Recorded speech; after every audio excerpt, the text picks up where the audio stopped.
สบายดีพี่น้องปองไปมุสมุสุกคนเนาะตอนนี้ก็อยู่กับช่องคณีชาแนลมื้อนี้คณิกอะกลับมาลาวแล้วทุกคนก็เลยว่าสิพามาเลาะชมบรรยากาศหมู่บ้านของคอนเนาะก็ถือว่าอยู่ไกลตัวเมืองของจังหวัดที่คอนอยู่ประมาณ12กิโลหรือว่า10กิโลประมาณนี้เนาะก็เลยสิพามาเบิ่งเลาะชมบรรยากาศหมู่บ้านว่าเป็นแนวใดหมู่บ้านคอนนี่คนไปเฮ็ดงานอยู่ไทยหลายบ่อ่าตอนนี้หมู่บ้านเงียบบ่หรือว่าอ่าคนไปเฮ็ดงานอยู่ไทยหลายหรือว่าอยู่บ้านหลายกว่าอยู่ไทยเนาะไป เดี๋ยวคอนสิพาไปถ่ายบรรยากาศหมู่บ้านให้เบิ่งเลยเนาะไปเลยอันนี้ก็เป็นบรรยากาศหมู่บ้านห้องคอนเนาะทุกคนกะถามว่าเงียบเงาบอกะค่อนข้างที่จะเงียบเงาเนาะแต่ว่ามื้อนี้อยู่หมู่บ้านคอนก็มีคนเสียเนาะอันนี้ก็เป็นหมู่บ้านบรรยากาศกะเงียบเงาอยู่เนาะพี่น้องเพื่อนหลังนี้ก็มีคนไปเฮ็ดงานอยู่ไทยเนาะหลังไหนก็ไปเฮ็ดงานอยู่ไทยหลังไหนก็ไปเฮ็ดงานอยู่ไทยหลังนี้ก็ไปเฮ็ดงานอยู่ไทยอยู่เพื่อนคอนเองก็ไปเฮ็ดงานอยู่ไทยบรรยากาศก็สิประมาณนี้เลยเนาะ กะอยู่บ่ได้อยู่ไกลจากตัวเมืองดอกทุกคน อันนี้ก็ไปเฮ็ดงานอยู่ไทยเนาะคือทางไหนก็ไปเฮ็ดงานอยู่ไทยคือกั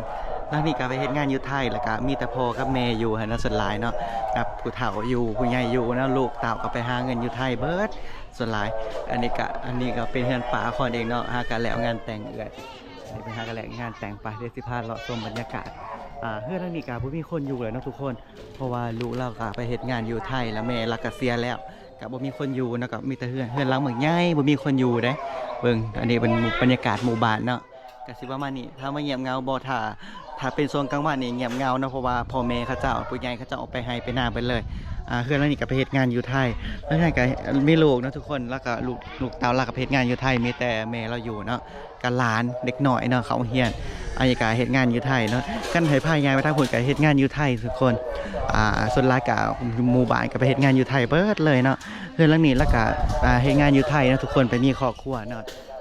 แต่ว่าตอนนี้แม่เรากลับมาเยี่ยมบ้านเนาะแม่เราก็ได้แฟนอยู่คนไทยคือกันเนาะเป็นคนไทยลูกแล้วก็ได้แฟนเป็นคนไทยคือกันเนาะแล้วก็มาเยี่ยมบ้านมาเยี่ยมบ้านแล้วทุกคนใกล้สิฮอดปีใหม่สงกรานต์แล้วเนาะเพื่อนหลังนี้ก็ไปเฮ็ดงานอยู่ไทยทุกคนถามว่าบรรยากาศเงียบเหงาบ่โอ้โหทุกคนบอกเลยเนาะพี่น้องว่าค่อนข้างที่จะเงียบเหงาเนาะหมู่บ้านก็ประมาณนี้เลยสุดท้ายวันพวกแบบวัยรุ่นวัยทำงานเนาะอายุแบบ20ขึ้นไปนะแบบคนอายุ20ขึ้นไปเขาจะแบบไปเฮ็ดงานอยู่กรุงไทยเบิดล่ะเนาะมีแต่แม่พ่อหรือว่าผู้เฒ่าผู้ใหญ่เนาะแล้วก็แบบมีลูกเอาลูกมาให้แม่เลี้ยงแล้วก็ไปเฮ็ดงานอยู่ไทยเนาะสุดท้ายก็คือไปเฮ็ดงานอยู่ไทยกันเบิดแล้วอ่าก็บอกเลยว่าหมู่บ้านข้อนี้เกือบทั้งหมู่บ้านไปเฮ็ดงานอยู่ไทยเนาะครึ่งหมู่บ้านเลยแหละสุดท้ายทุกหลังคาเฮือนเกือบโมเมนต์ทุกหลังคาเฮือนเกือบทุกหลังคาเฮือนก็คือไปเฮ็ดงานอยู่ไทยเนาะกะคนเองก็มาเฮ็ดงานอยู่ไทยก็เลยมาถ่ายบรรยากาศให้ได้เบิ่งเนาะทุกคนบรรยากาศก็ประมาณนี้เลยอยู่หมู่บ้านมื้อนี้ก็มีดองเนาะดองเอื่อยจะหาก็เก็บของไปนะกำลังเคลียร์ของอยู่เนาะกำลังเคลียร์ของส่วนรายเฮ็ดงานอยู่ไทยนั่นแหละพี่น้องอู้แต่ว่าเฮือนหลังนี้ก็เป็นเฮือนพี่น้องคนเองเนาะเป็นญาติกันนั่นแหละเอื่อยแล้วก็เฮ็ดงานอยู่ไทยเนาะแม่แล้วก็เสียแล้วก็บ่มีคนอยู่เฮือน ก็เฮือนหลังใหญ่โตส่วนหลายอยู่ลาวมีแต่เฮือนหลังใหญ่ๆเลยเนาะคนลาวที่ไปเฮ็ดงานอยู่ไทยก็ส่วนหลายก็จะเก็บเงินแล้วก็ฝากมาให้พ่อให้แม่เนาะให้คนทั้งบ้านแบบมาเฮ็ดเฮือนก็เติมเฮือนเนาะแล้วก็พ่อแม่ส่วนหลายจะบ่ได้เฮ็ดงานเนาะเรียกลูกหลายกว่าเรียกหลานไว้เรียกลูกเรียกหลานแบบว่าพอมีลูกเนาะลูกก็แต่งงานเนาะแล้วก็ไปอยู่ไทยไปหาเงินอยู่ไทยกันแล้วก็มีลูกแล้วก็เอาลูกมาให้แม่เลี้ยงเนาะแล้วก็ฝากเงินกลับมาหลายกว่าโอ้โหหมู่บ้านคอยน่ะบอกเลยว่า ตอนนี้บ่แน่ใจว่าฮอด500หรือ600กว่าหลังคาเรือนแล้วบ่เนาะส่วนหลายทุกหลังคาเรือนน่ะลูกก็คือไปเฮ็ดงานอยู่ไทยหลังหนึงนี่บ่รุดก็2คนเนาะทุกคน2-3คนขึ้นไปเลยเพราะว่าคนลาวนิยมมีลูกหลา